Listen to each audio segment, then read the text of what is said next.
Sir प्रणाम। मेरा नाम गोल्डी तिवारी है और मैं क्लास 9 की छात्रा हूँ और मुझे जानना है कि मुझे आईपीएस बनना है। इसके लिए मुझे अभी से क्या तैयारी करनी होगी जिससे मैं भविष्य में आईपीएस बन सकूँ।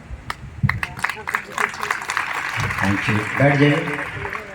देखिए, दो यूपीएससी जो एग्ज़ाम्स कंडक्ट कराती है उसमें लड़का हो लड़की इस समय कोई फ़र्क नहीं है, और आपको मिनिमम ग्रेजुएशन करना किसी भी सब्जेक्ट में।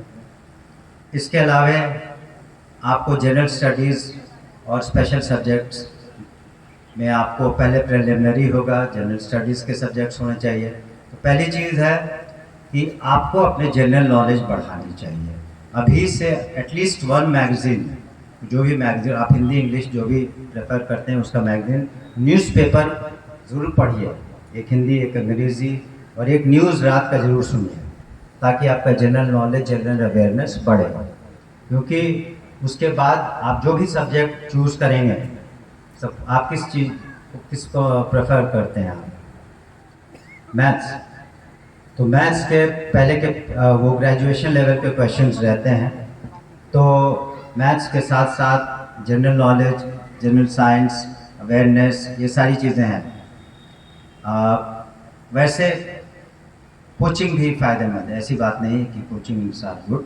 हालांकि हमने कोई कोचिंग नहीं की थी, मौका नहीं मिला, लेकिन कोचिंग भी कर सकते हैं आप, उसमें कोई ये नहीं। लेकिन आपको काफ़ी मेहनत करनी पड़ेगी और काफ़ी वास्ट नॉलेज होना चाहिए अपने सब्जेक्ट का, इन डेप्थ नॉलेज, और उसी तरह से जनरल स्ट्रीट में जनरल स्टडीज़ का भी काफ़ी नॉलेज होना चाहिए।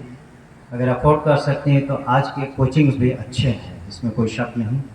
और पहले के पेपर्स आप देख लें, अपने आप को टाइम मैनेजमेंट बहुत इंपॉर्टेंट होता है किसी एग्ज़ाम में। ये ज़रूरी नहीं है कि आपको 8 क्वेश्चन में 7 बहुत अच्छा जानते हैं, आपको 8 आंसर्स करने हैं। तो ये एक लंबा सफ़र है, लेकिन हमेशा करियर में प्लान ए प्लान बी रखिए। सपोज़ आप इंडियन पुलिस सर्विस में आ गई, वेल एंड गुड, बहुत अच्छी बात है। अगर नहीं आई तो आपको डिप्रेशन में या किसी चीज़ में जाने की ज़रूरत नहीं है। फिर आप प्लान बी क्या करेंगे, क्या कौन सा करियर ऑप्शन आप चुनना चाहेंगे, वो भी आपके जहन में होना चाहिए। और इसमें टीचर्स और पेरेंटल सपोर्ट बहुत ज़रूरी है, ख़ास करके अगर जो भी स्टूडेंट अपना एग्ज़ाम्स या क्रैक नहीं कर पाता है या competitive exams, then the family support और पेरेंट्स का सपोर्ट बहुत ज़रूरी होता है।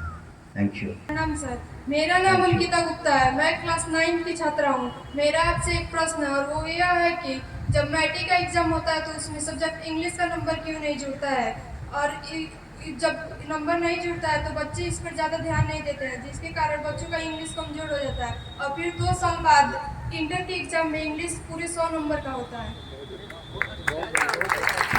एक बात हमने अपने बातों में कहा होगा, आपने ध्यान दिया होगा कि इसको बहुत खोल कर नहीं कहा था, लेकिन आपने उसको अच्छी बात है कि इस बात को रखा। एक वक्त आया बिहार में किसी वजह से कि अंग्रेज़ी हटा, तो उसका एक कारण था कि सिर्फ इंग्लिश मीडियम स्कूल चलते थे और सभी गरीब बच्चों को पढ़ने का मौका नहीं मिलता, शायद वो कारण रहा हो, इस वजह से हिंदी पर इतनी एम्फेसिस दी गई।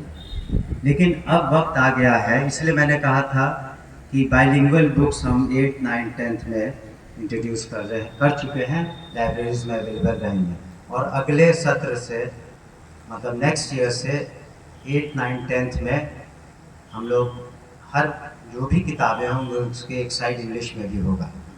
और निश्चित रूप से हम लोग इंग्लिश को कंपलसरी करें ना करें इस पर भी निर्णय ले लेंगे नेक्स्ट ईयर। तो आप लोगों ने वापस भेजा हमें, तो मौका मिला तो ज़रूर कोशिश करेंगे।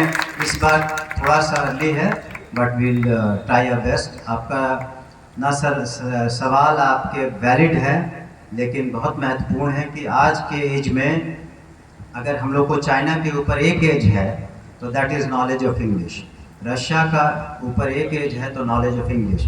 हालांकि दोनों कंट्री में मैथमेटिक्स और साइंस बहुत हम लोग से स्ट्रॉन्गर है।